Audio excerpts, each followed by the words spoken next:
Okay, let's start the today's last lecture now. Unfortunately, I won't be able to touch anything about the PID group.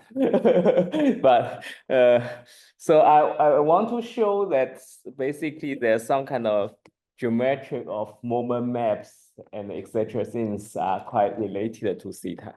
So the baby case, so I will discuss more or less the baby case or known case. One is the case of theta correspondence between complex complex classical groups. And another example is theta correspondence between finite classical groups.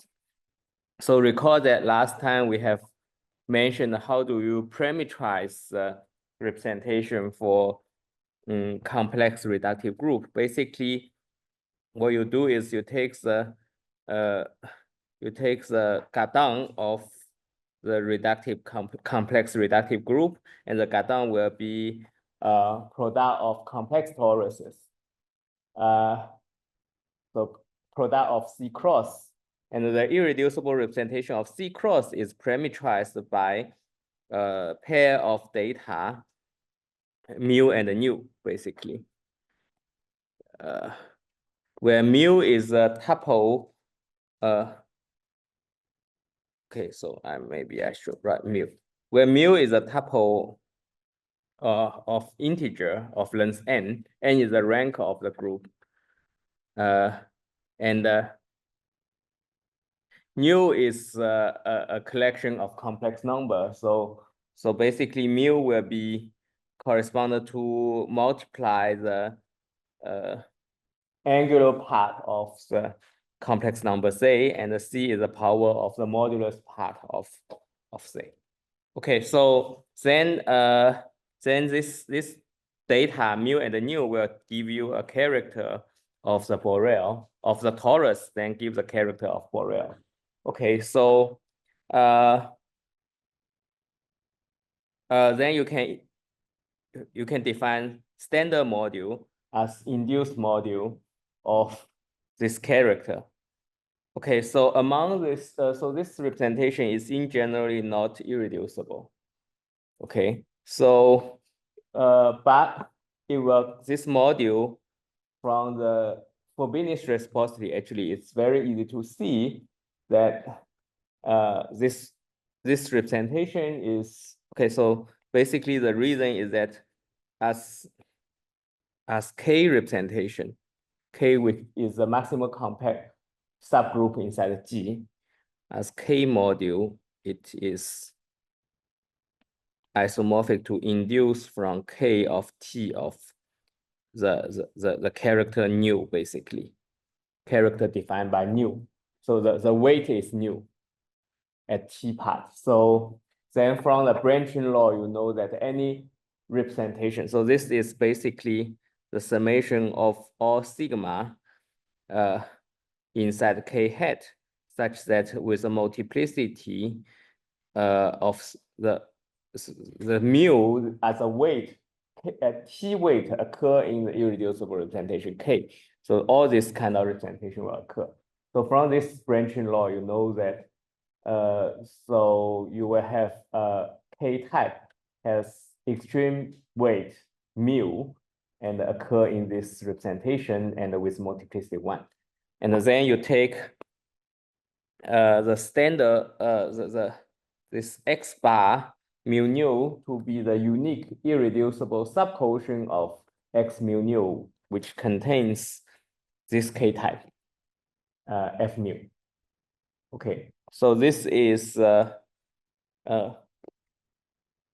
So this is kind of the canonical piece inside the standard module, and this is an irreducible representation. And the classification tells you that all the irreducible representation, okay, due to Selebenko, is that all the irreducible representation of G is in bijection with irreducible representation of H up to W conjugacy. So if you have mu and nu, and they will give you the same x mu nu if this mu and the nu are differ by W wild group element action. Okay, so when this real part of nu is dominant, then this one is nothing but the long length quotient of the standard module. Okay, so this is come back to so reduce. Okay, Selebenko is actually earlier than long length. Okay, but it's a you can now view Selebenko's result as a special case of long length. Okay, so there's a remark last time we have mentioned that for the orthogonal group, you have to take the OM isotypic component, not the SOM isotypic component.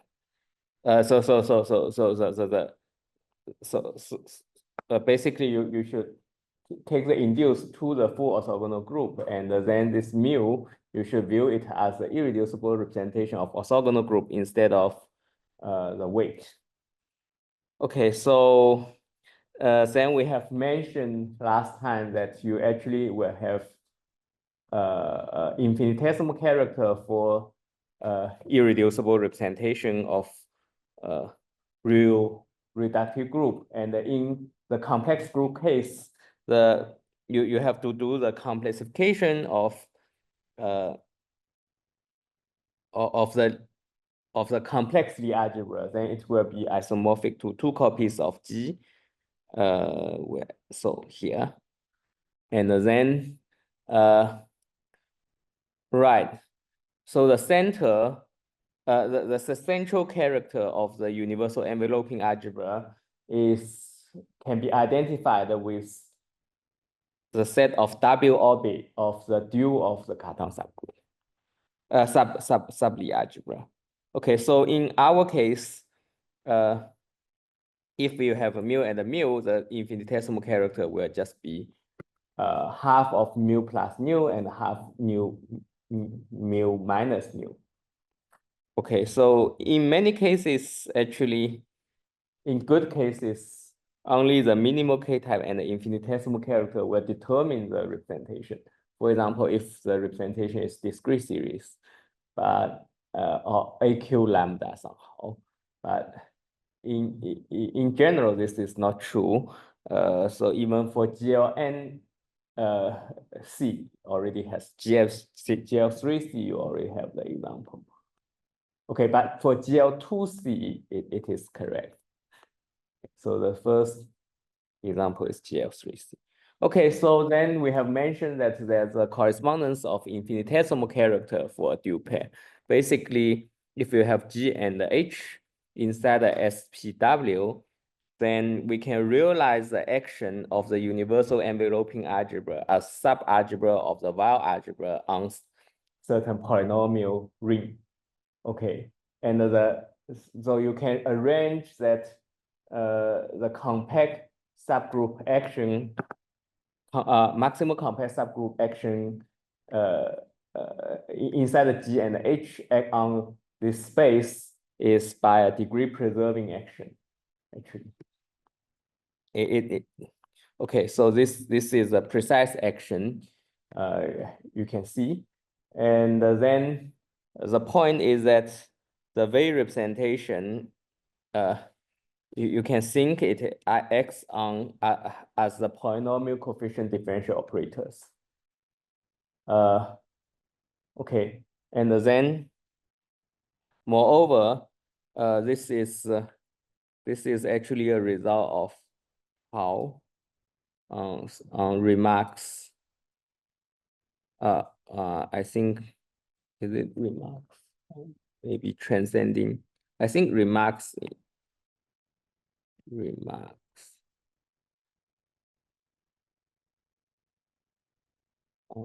Classical invariance theory.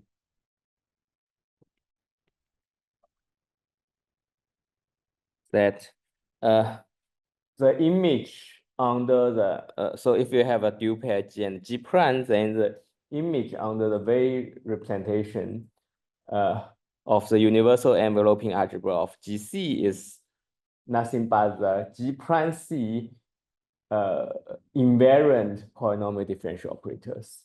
And so similarly, it's because G and G prime has a symmetric role, so the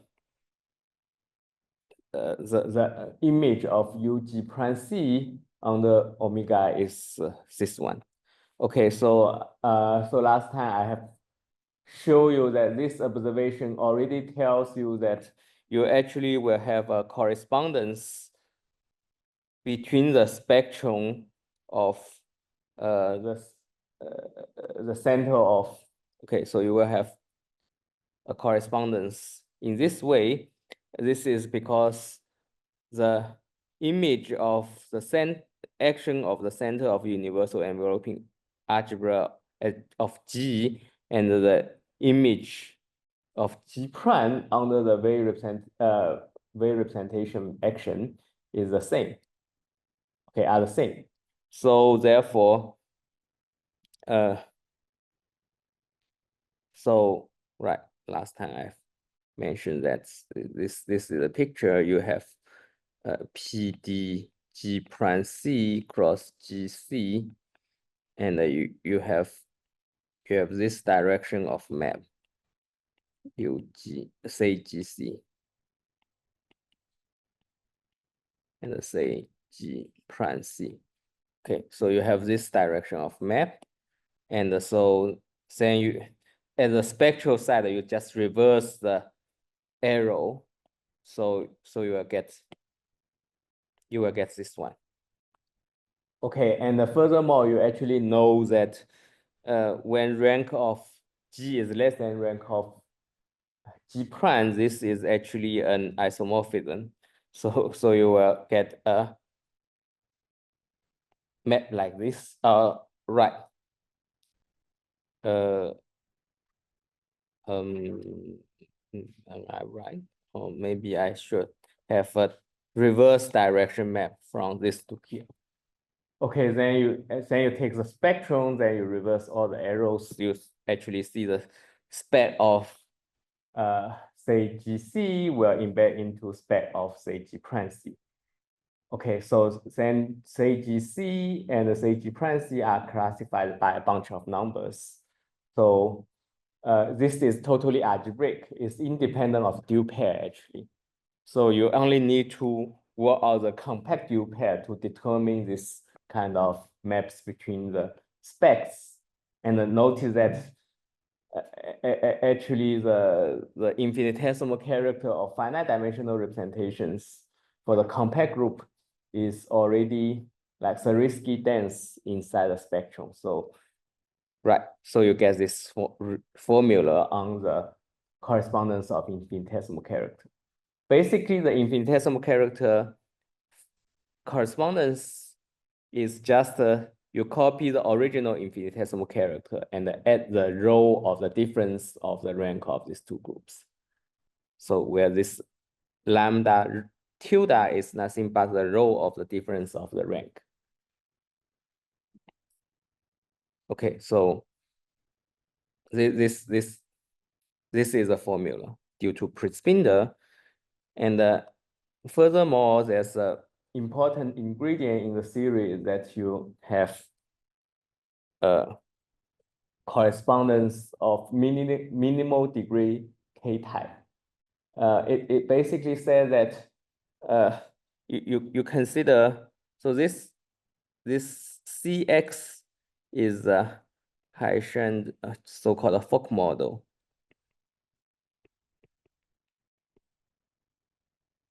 Of the wave representation. So this is a G K cross G prime GCK actually, CK module. So it's a GK module, and the K act by preserving the degree. So if you have a theta correspondence, then you will have a non-zero quotient map from the Fock model to the Hessian model of pi tensor with the Hessian model of big theta pi. Okay, so then you take the degree to be the minimal degree K such that the K CKX is non-zero. And the fact is that this Q restrict on the minimal degree is actually multiplicity free K cross K prime module. And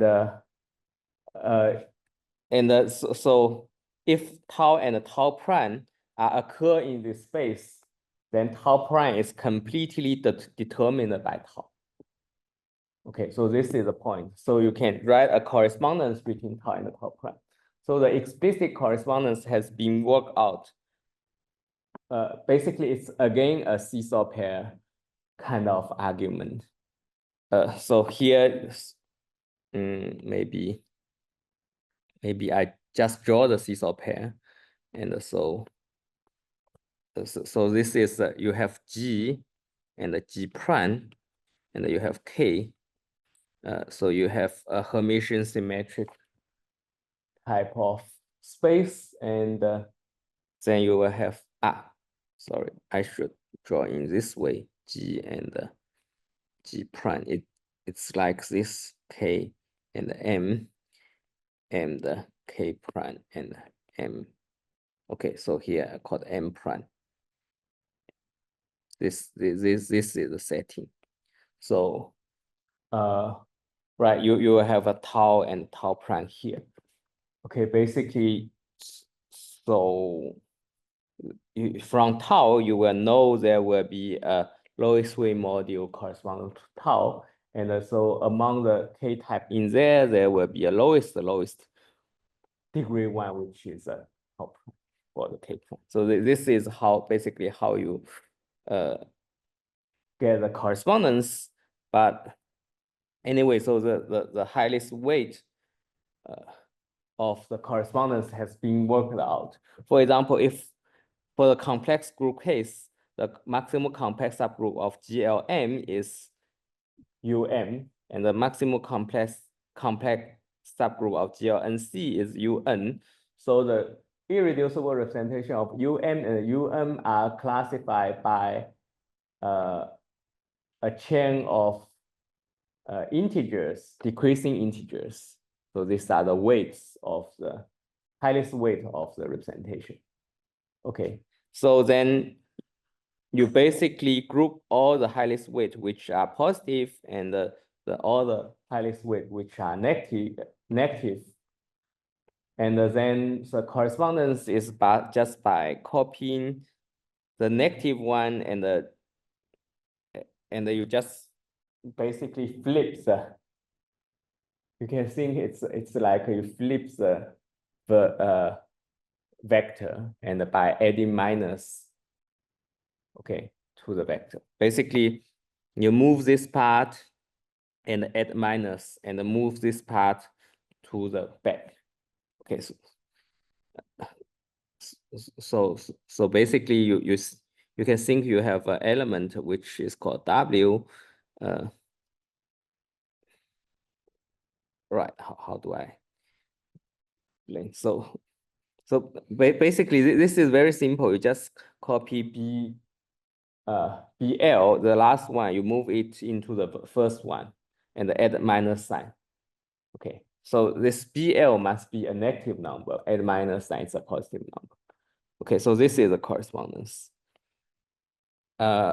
So in particular, it says that if your K type is not of this form, then it will not occur in the correspondence. So this already tell you a lot of vanishings. Okay. So later I will explain. And then for the orthogonal and symplectic group correspondence, the orthogonal group is the irreducible representation of orthogonal group is parameterized by again a set of weight and also an epsilon. Recall that this is basically correspond to the A1, AK, and epsilon to epsilon m minus k and 0, 0, 0, this weight. So recall how do you classify the irreducible representation of the full orthogonal group OM? Is that this representation represents the OM module inside the UM module with highest weight. I think I have this where in the very right. So this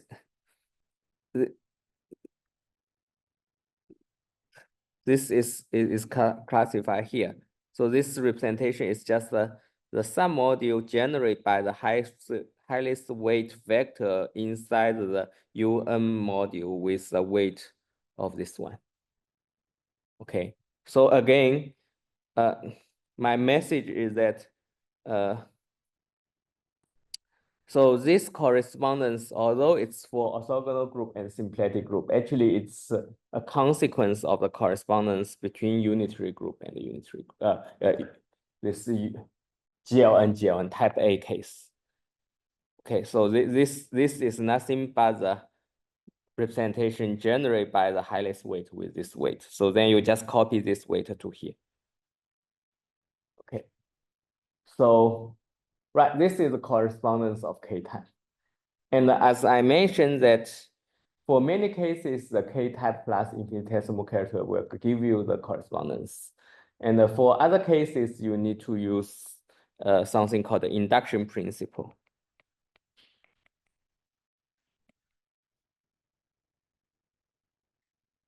Basically, it says that if you have a smaller, so you have G, you have G0, and you have a GLK maybe, and you have G prime 0, and you also have GLK, then if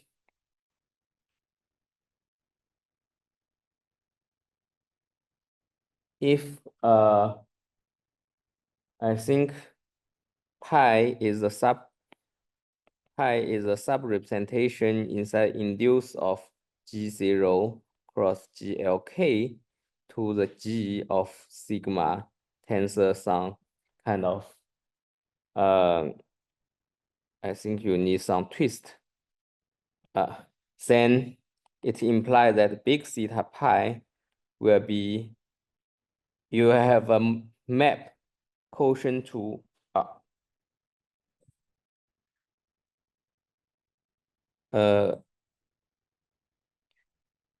induce of G0 cross GLK, G of the small theta of sigma. So here sigma is basically a representation of G0 and with some twist.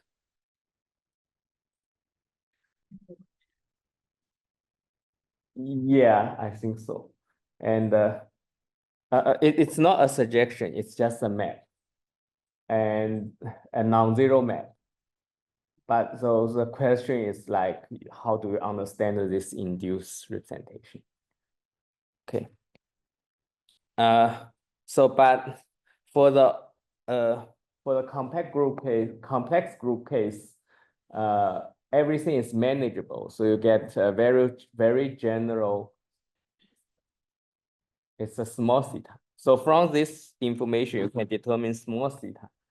But for general case, so this one is a big theta, and this is big theta, but so you don't know whether this map is injective or not.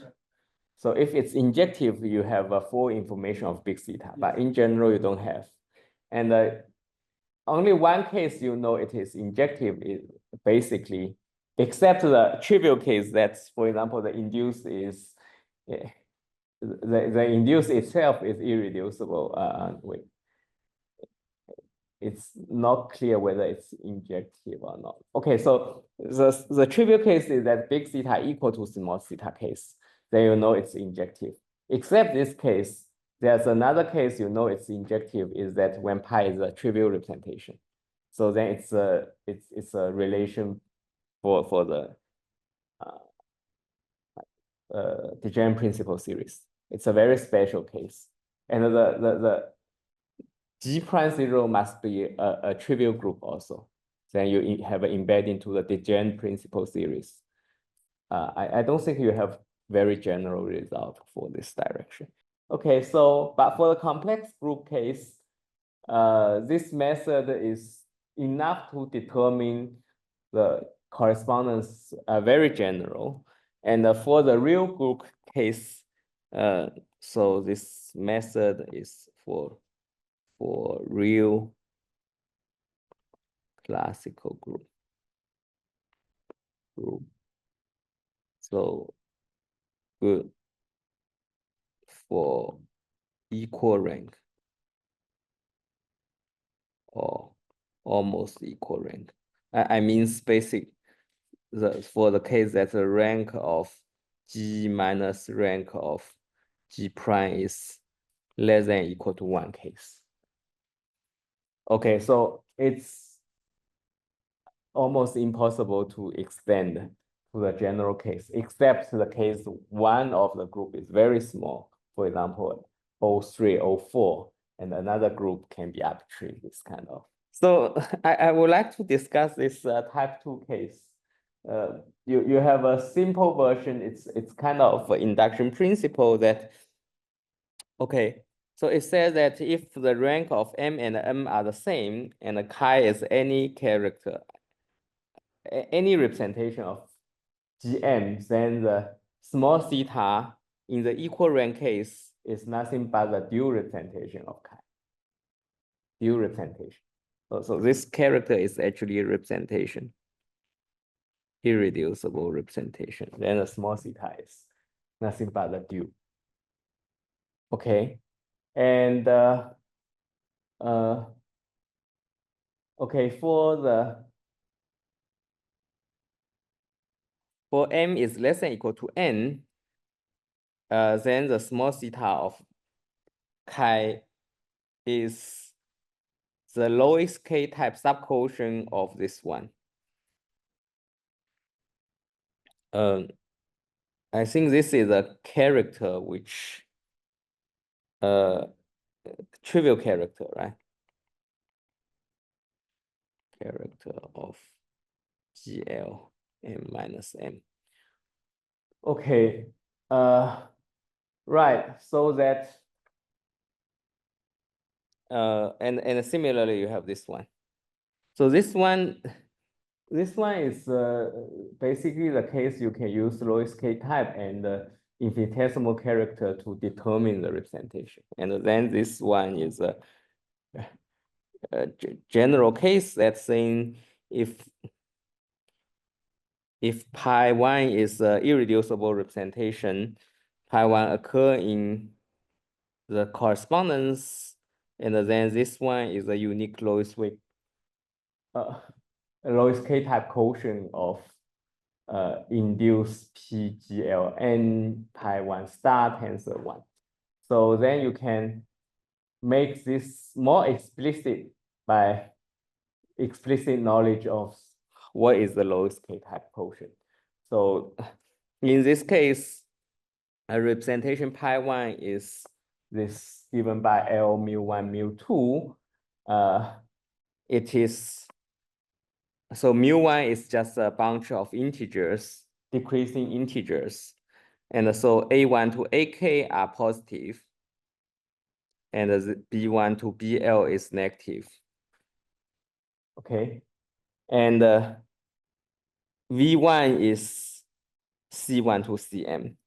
So first of all, when M less than or equal to N, so all the representation has lift. So in this case, so from a smaller group, you always have a lift to the larger group. Okay. And so the question is, how do we compute the parameter of the lift? So the parameter of the lift at the K level is just you just squeeze in zeros to make the length of the vector correct. And at the mu level, so that for the C part, you keep everything. So you break, basically you break V1 into C1 to CK and CK plus 1 to Cm minus L. And so this part is correspond to this part is correspond to this part, and this part is correspond to Cm minus L plus 1 to Cm. Okay, so this part is correspond to B. And then you just, basically what you do is you squeeze the row of GLM minus M minus M inside this tuple. So this one is nothing but row of GL M minus M.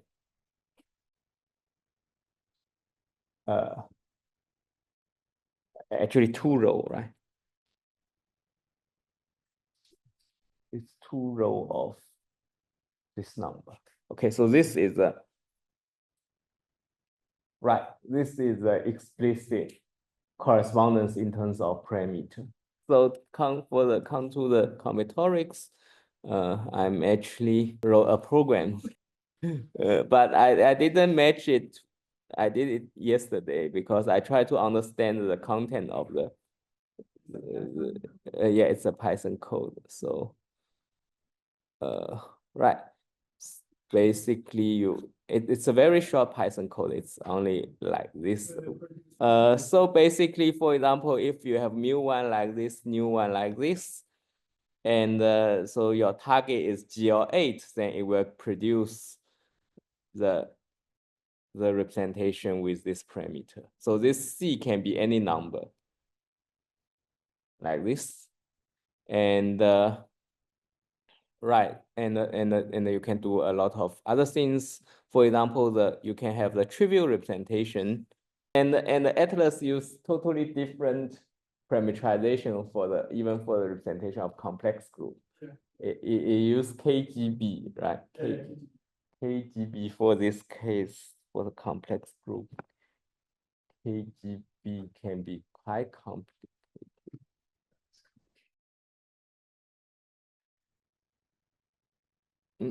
And once you write the group and you ask it to even give the parameter of trivial representation, Atlas starts to compute the whole set of KGB. Everything is in this case is just combinatorics. And I would like to say is that this, for example, this is representation, the parameter for the trivial representation, for example, GL10, it is just this parameter. So actually, I write this one, the trivial representation is nothing but the theta lift of trivial representation of GL0. So my code for the trivial is just the theta lift of the GL0 to GLN. Okay, so for another example is that you have unipotent representations, so that for any partition you will have representation with infinitesimal character given by row of this size and with smallest GK dimension. And so you can use iterated theta to get the parameter. For example, this is the lifted parameter of the representation for this partition. Okay, so this number indicates the column of the partitions. Okay, so right, for me, like all these combinatorics, I can only understand it as far as I can write a program. Yeah. Okay, stop sharing and then let me share this one.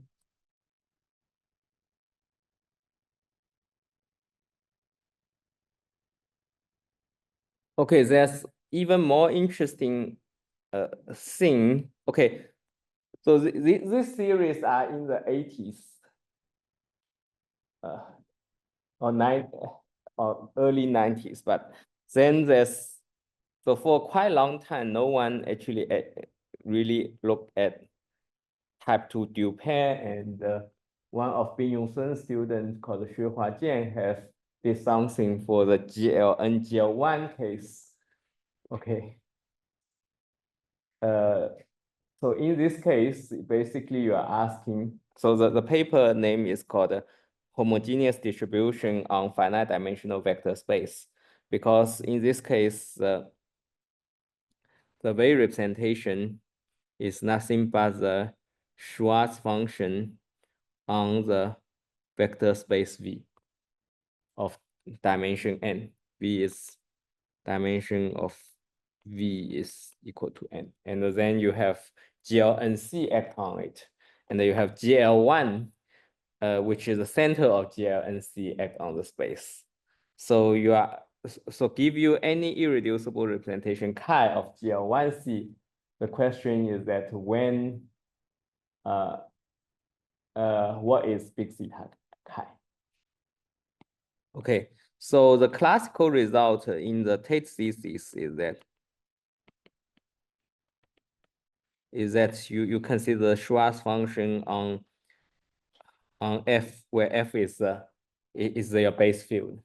Okay, so then you consider the maximal isotypic component of chi equivalent representations, then you know it is one dimensional. Okay, so this is Tate thesis. Okay, so the proof is not completely trivial, actually.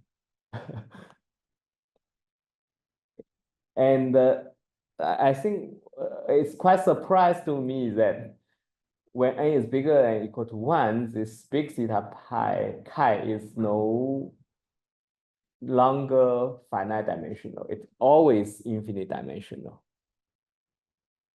Okay, so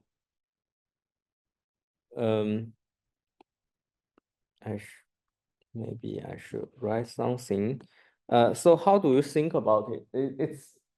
So this is the amazing part, is that theta is not only algebraic things, it's actually an analytic story. So you have SV, so you are interested in consider the SV chi equivalent.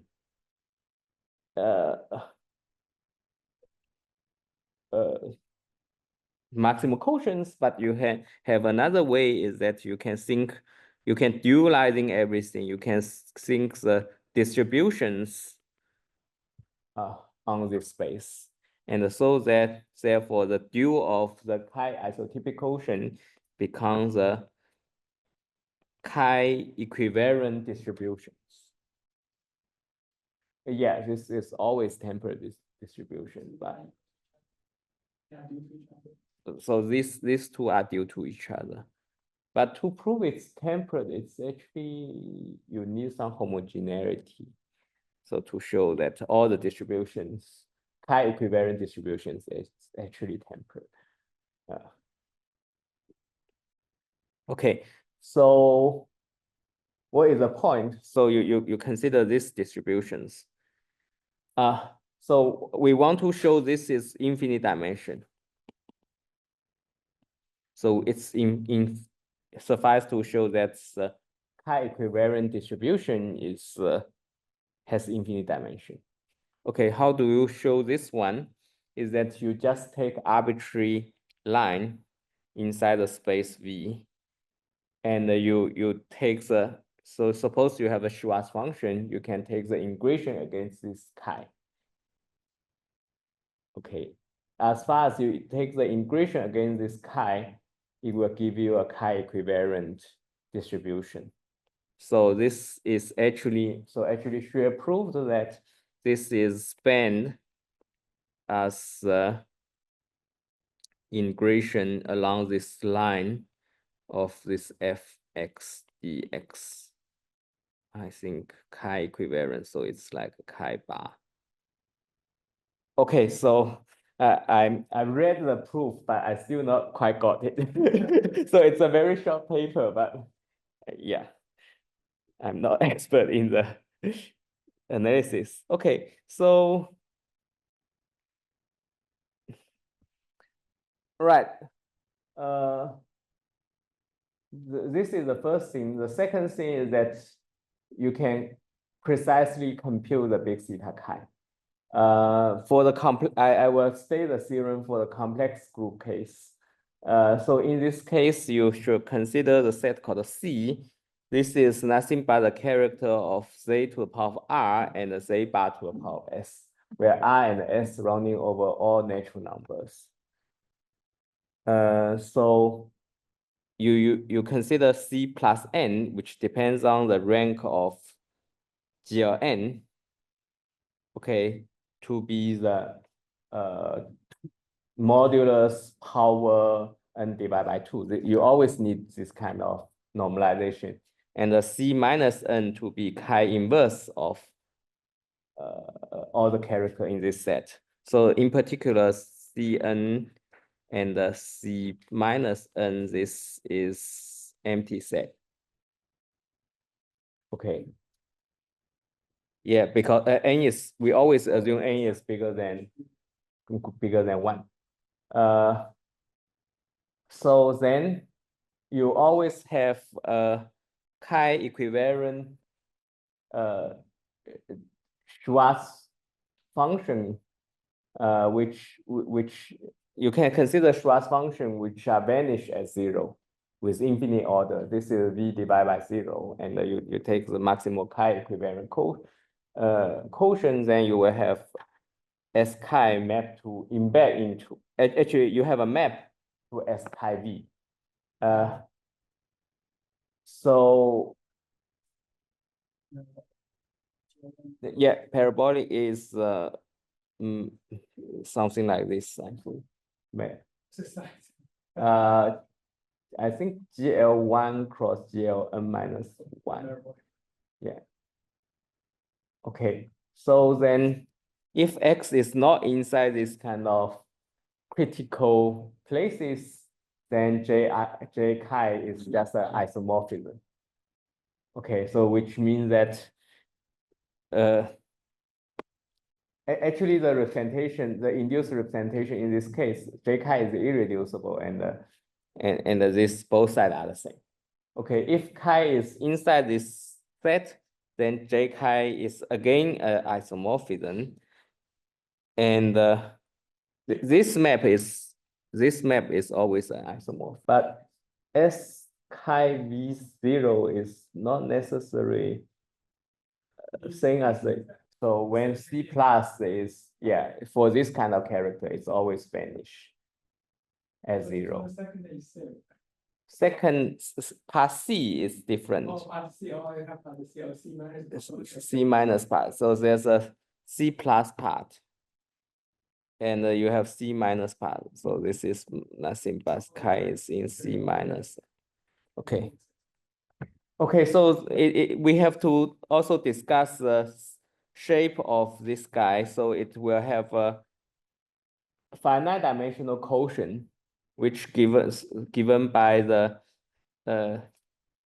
dimension R minus, I think this dimension R or dimension, no. Symmetric power, R symmetric power Cm is the irreducible representation of GL. And so this is another irreducible representation of GL, and you tensor together, it's an irreducible representation of GL and C, and with some twist. Anyway, this part is finite dimensional. And then you have an infinite dimensional kernel. This basically, this is the shape of the representation. This is K chi is irreducible. The length of the composition series is 2. Okay, and right. Okay, so for the second case is chi is in C minus n. In this case, the J chi is not isomorphism. It has kernel and has co-kernel. it's neither injective nor surjective. Okay, so we are going to talk about theta correspondence over finite field. So in this case, F0 will be a finite field of all the characteristic. F will either be F0 or quadratic extension, the unique quadratic extension F0. And we assume that F has Q elements. So the dual pair will be more or less characterized by the standard representations, the group G and G prime X on. Basically, you will have two cases, either right. I think let me.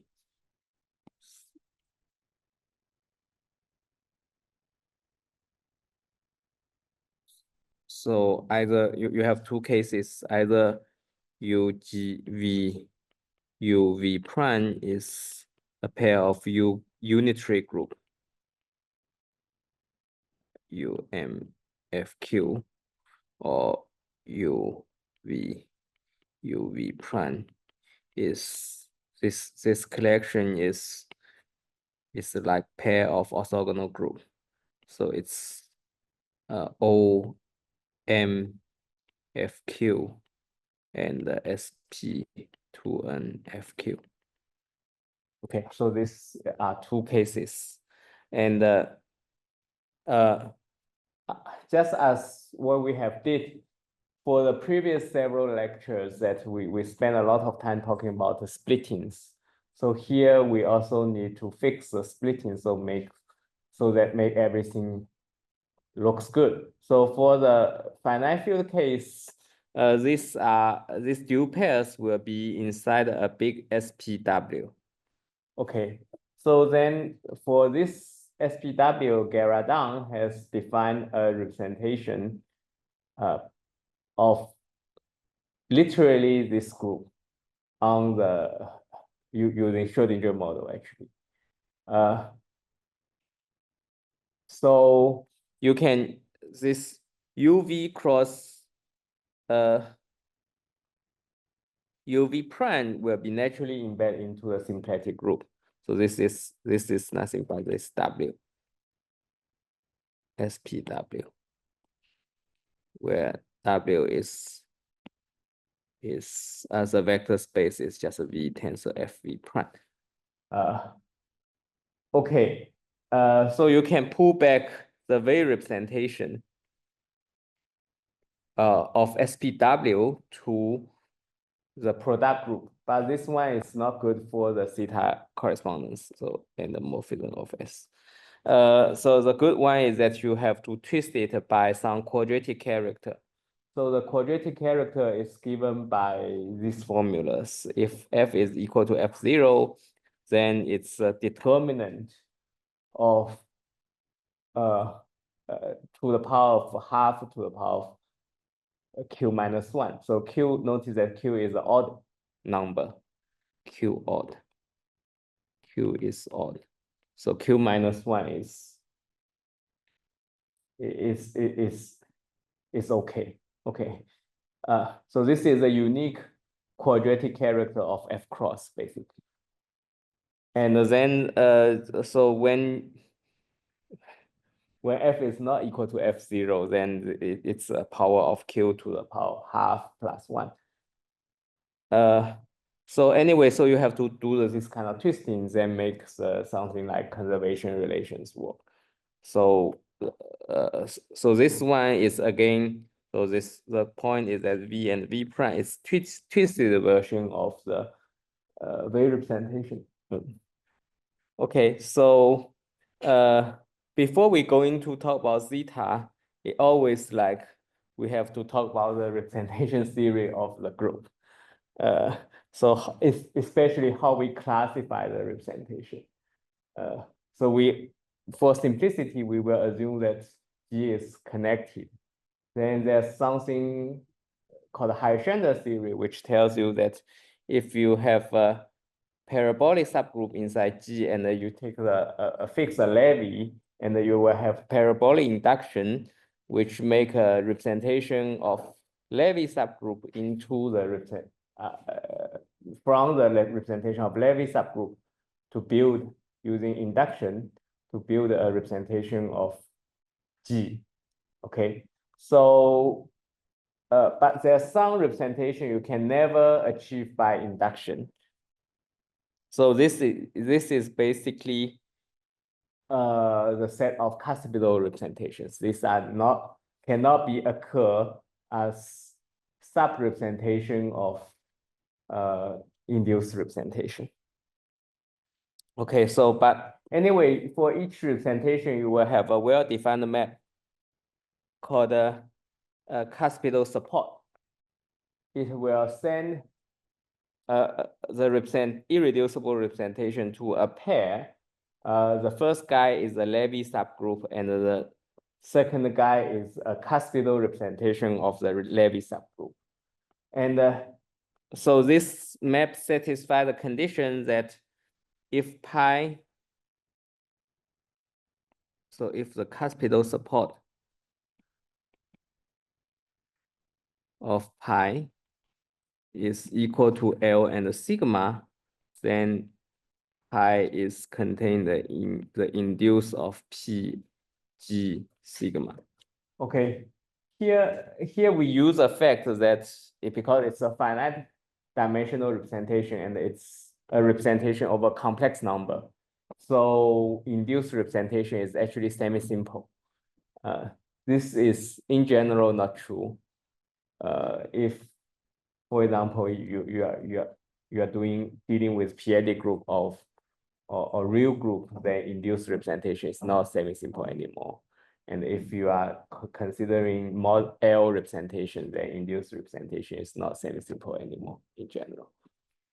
But here we consider the representation over C of the finite group. So all the representations, all finite dimensional, all the representations are semi-simple. Okay. So the question certainly comes, so because Haishender, so the question becomes that how to classify cuspidal representation.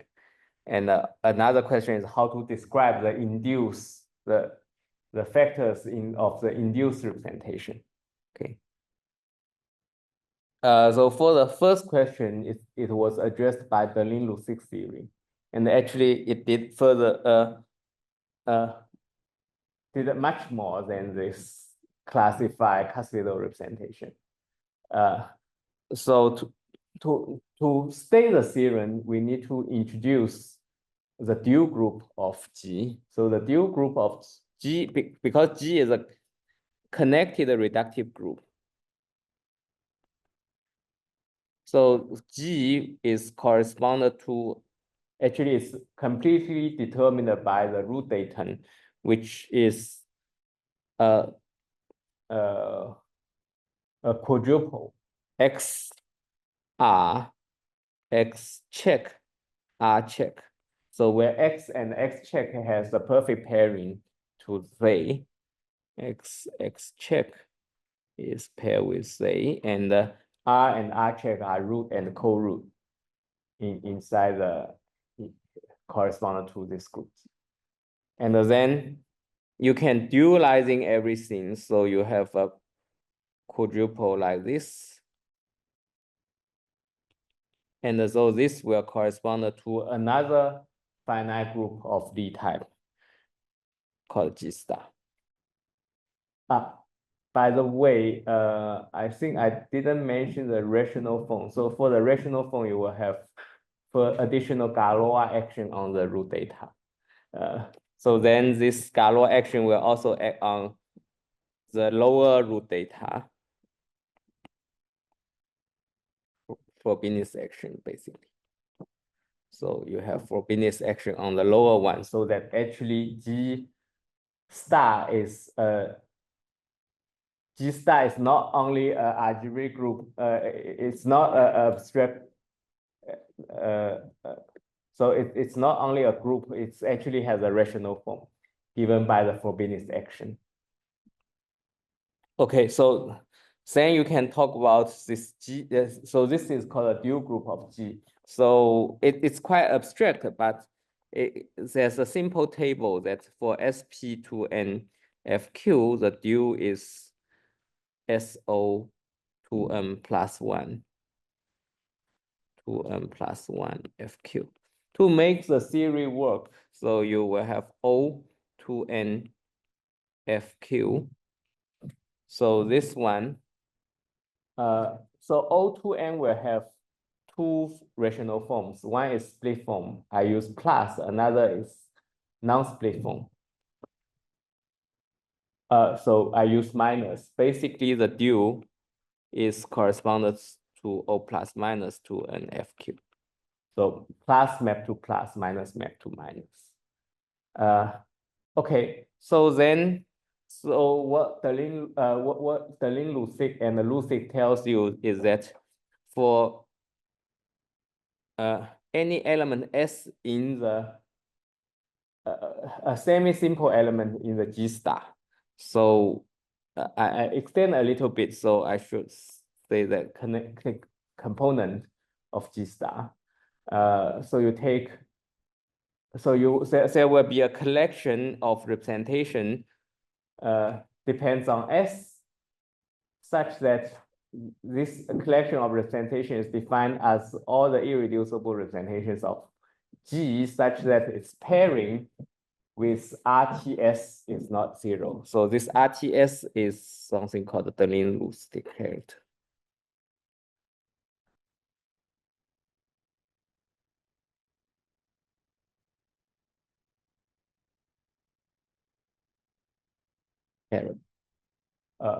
Defined by S, and the T is any rational torus, a certain rational torus.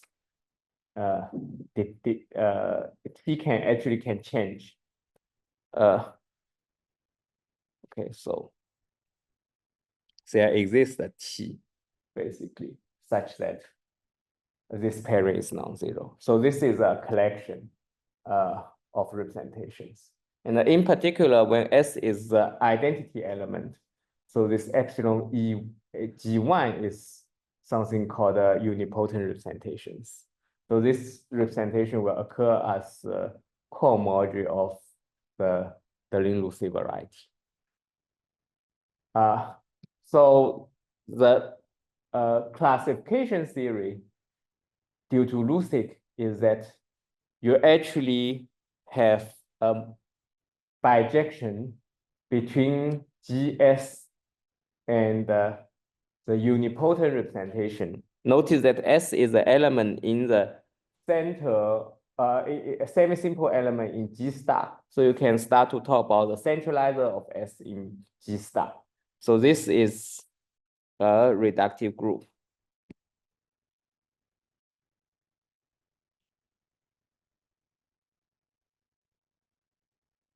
Okay, so this group is not necessarily connected.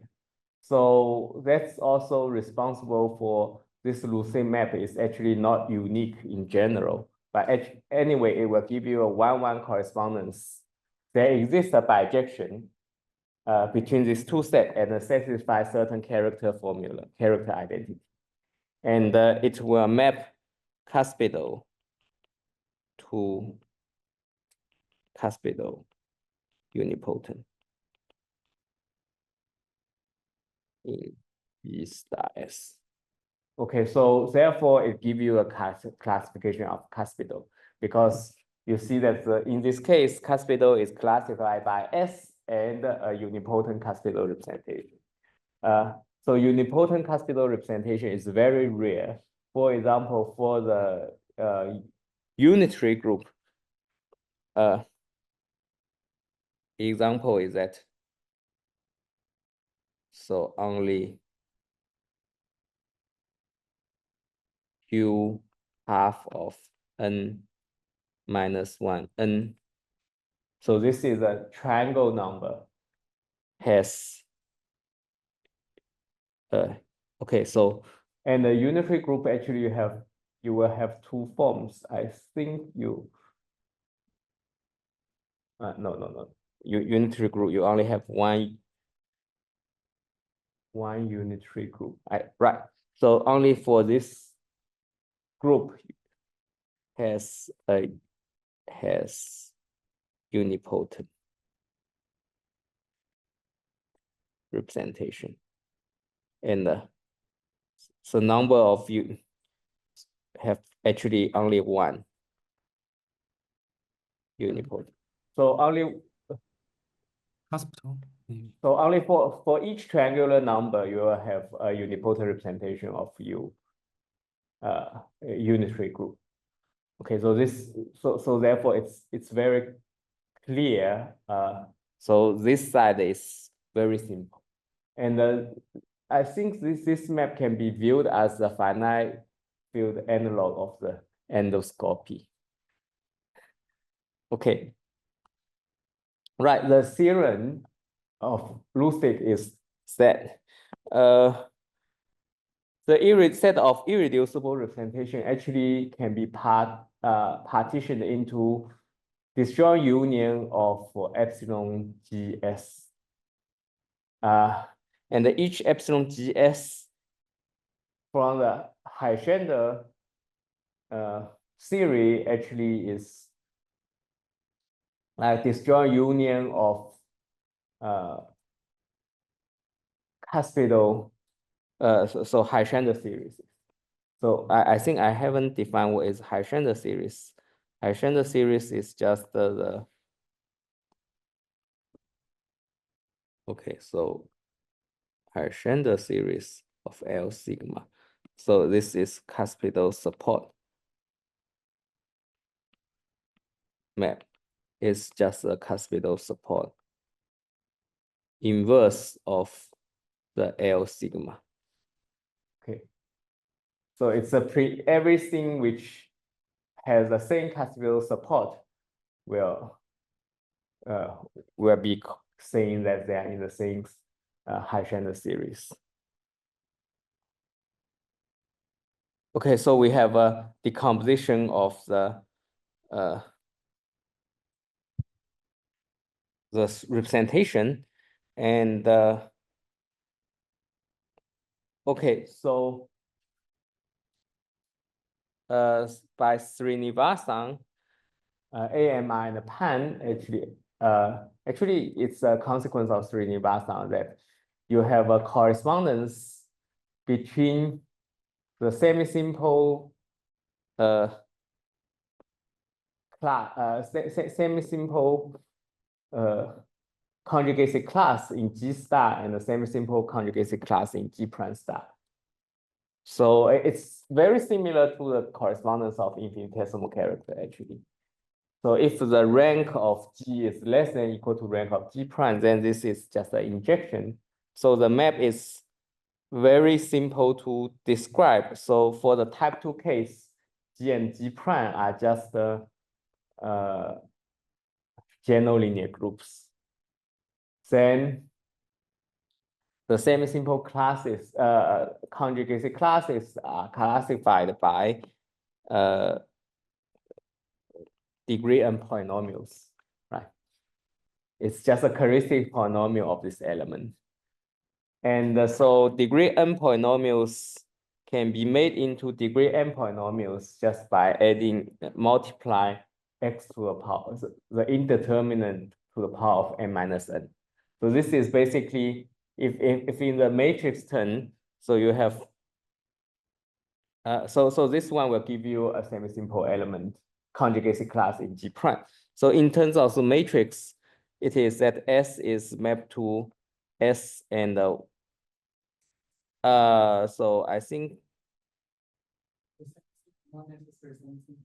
sorry, this, yeah, I think semi-simple regular, I should like, so do not have X as a component. I think here it should be X minus 1. So in terms of matrix, it's just the S mapped to a block diagonal S and 1, 1, 1, 1, 1. So yeah, so this is a semi-simple polynomial non-vanish at 0, actually. Non-vanish at 0. So here is non-vanish at 0. Okay, right. It's just S mapped to S111. And so AMR paper will tell you that the irreducible representation of G, okay, so suppose you have pi here, you want to compute big theta pi. So big theta pi is in general not irreducible. So what is this representation? It's this representation can be written as summation of, I don't know, pi prime and the multiplicity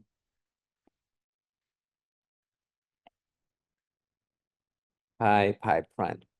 So how to determine this multiplicity? Okay, so basically you can take the Lusic map. After taking the Lusic map, you can take the Lusic map. So this will map to a unipotent packet, okay, of the one eigenspace. Actually, I should write one. So basically S will the corrective polynomial of S will be like x minus 1 to the power of n1 and the sum product of irreducible polynomials to the power of n I, right? And okay, so this one will tell you that the centralizer, so GL n S has a form that GL n1 cross product of GL. So this is GL n1 F. So it's FQ point. This is FQ, and then GL NI to the power of FQ DI, where DI is the degree of PI. Okay, so this is right. This is the explicit knowledge of the centralizer of this semi-simple element. And the Lusic map will map pi to a representation of this product group here. Okay, this is a Lusic map. And then basically, so for S prime, you have similar ones. The difference, so for the pi part, these are the same, right? The pi part, this will be the same. And the only difference is here, it is, so here is like some GL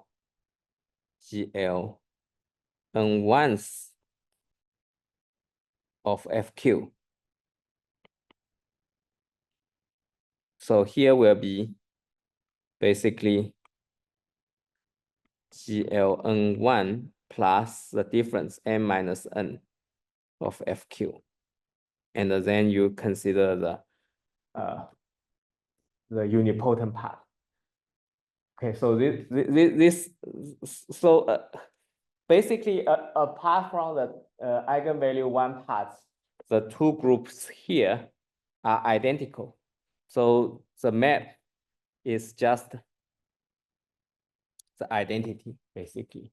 And then here you have something you need to explicitly describe.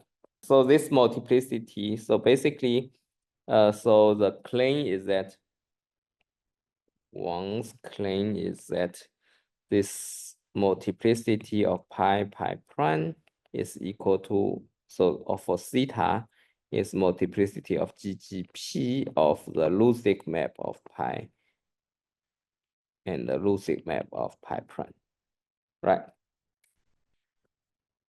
Something like this. Okay, so but we would like to you see that at least what we know is that this number is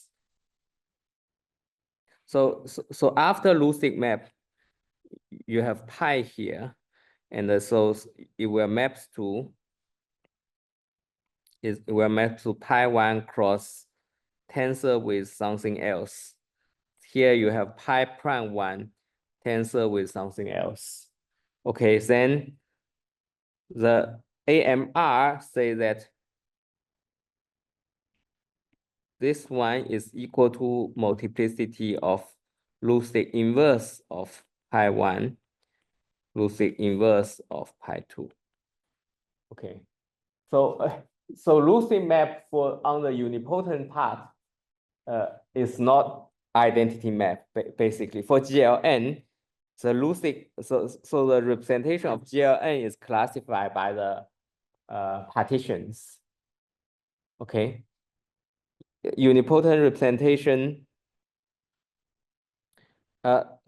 So the Lucid map, if one is you consider S, then we say that GLN, the dual group is again GLN, right? Then the Lucid map will give you a bijection between unipotent representations. This bijection is not identity, but the transpose of the partition. Okay. Right. So then the theta is actually can be defined in this way. It's basically taking the Jacquet module of, so for unipotent representation, it is taking Jacquet module and then take induce. So then you can, this is very similar to the complex group case. And then you can compute this multiplicity M. It turns out, as Lei has mentioned previously, that for the type 2 dual pair, you don't have multiplicity 1. So this multiplicity is equal to sigma, F sigma, I think, equal sigma prime, this number. So F is a product. So let me explain. So what does it mean? So this multiplicity will be equal to 0 if sigma and the sigma prime is not close to each other. So sigma prime not close, then imply that multiplicity is 0. If and only if actually. So what does it mean closed? Closed means that the parts, ith part of sigma and the ith part of sigma prime, the difference is less than or equal to 1. Okay, this is called closed. For example, this partition is close to this partition. So closed. But this one is not closed to this one because the difference is larger than 1. But it's oh, yeah, for all I. And furthermore, this one is very close. It's also close to this partition because you only need the difference is less than or equal to 1. So can be one part is longer than one box and another is less than one box. Okay. Another row said that's fine. So this is a purely combinatorics. And if they are closed, then you can consider the partition. So sigma insect sigma prime is the collection of parts such that sigma I is equal to sigma I prime. Okay, so this number is okay. So the multiplicity is computed by the same length parts basically. So for example, M of this partition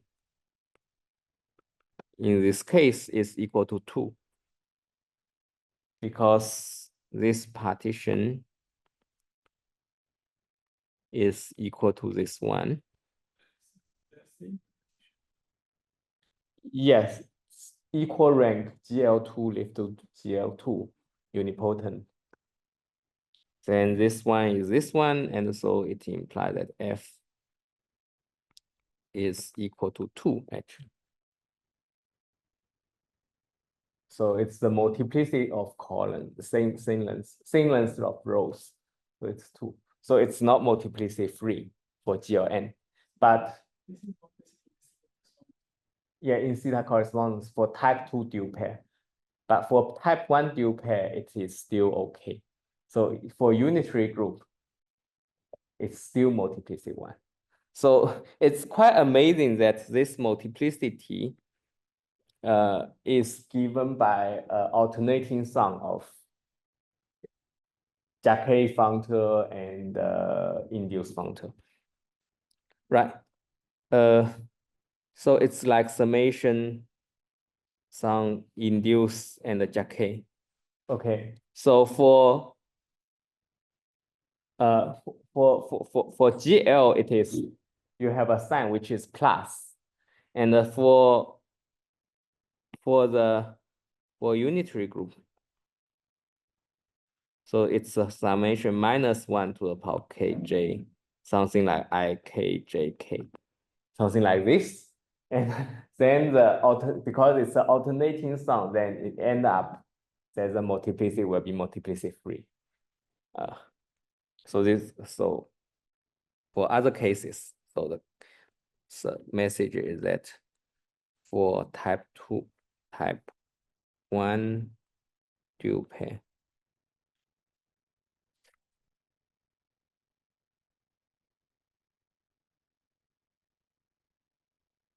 the big theta pi is multiplicity free. Okay, so let me spend a last 10 minutes to talk about the type 1 case.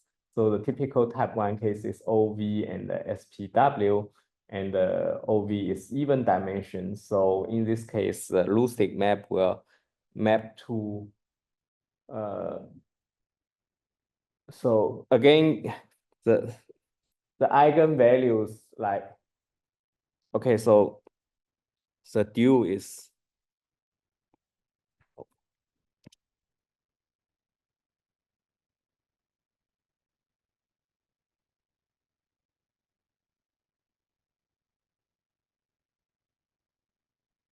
let me see whether okay, this one is okay.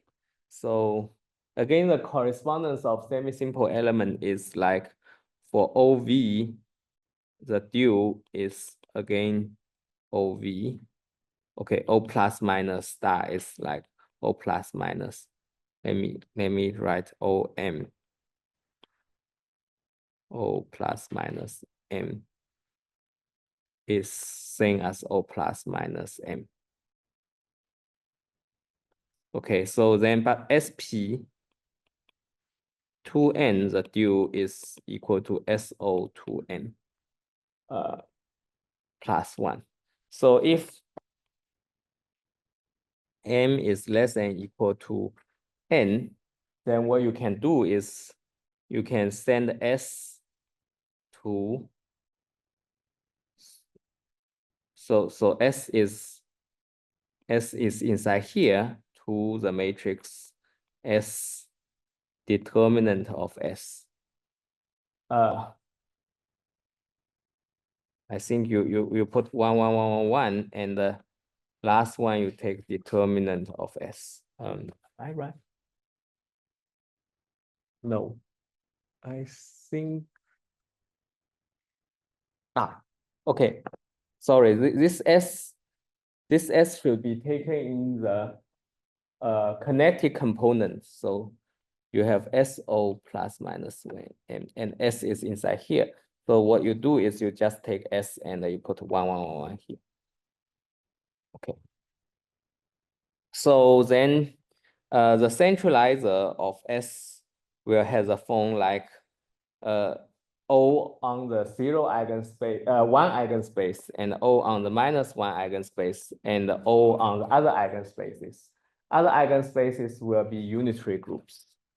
And similarly, the centralizer of S prime will be an odd orthogonal group. This is odd orthogonal group. And you have a O, which is minus eigenvalue, and unitary groups. And again, this group is isomorphic to this group, and this group is isomorphic to this group. So after Lucid map, so you will have identity cross identity at this side. And you're supposed to have GGP at this side for the full orthogonal group and with the odd orthogonal group. And I think Wang's result again is that, so this one is a theorem. So that by Wang is that big theta pi. Okay, so big theta pi is equal to summation of multiplicity of theta of pi and the pi prime, where pi prime inside G prime hat. Okay, irreducible G prime, and then the okay, so this is the setting. The theorem is that m theta pi prime is equal to mGGP of Lucid of pi prime. Okay, so this is the theorem. Okay, so right, and so you see that the point is that everything reduced to okay, so if pi is here, and again it will send to pi 1 tensor pi minus 1 tensor something else, and then you have pi prime here, it will give you pi prime 1 tensor pi prime minus 1 tensor something else. So then the key is to understand the correspondence between unipotent part. So the Wang's result actually tell you that this is nothing but m theta of Lucid inverse of pi 1, Lucid inverse of pi prime 1. Okay, so this is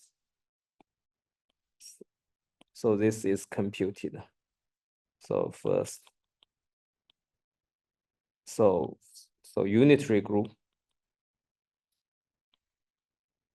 is AMR and Maria, Michel and Roquier. And for the orthogonal and symplectic, it's Panshu Yan. And we have another proof, okay, using Heck algebra. So it's purely combinatorics. I don't have time to talk about the combinatorics. Okay, that's all for today's all the lectures. I think. Okay, thank you.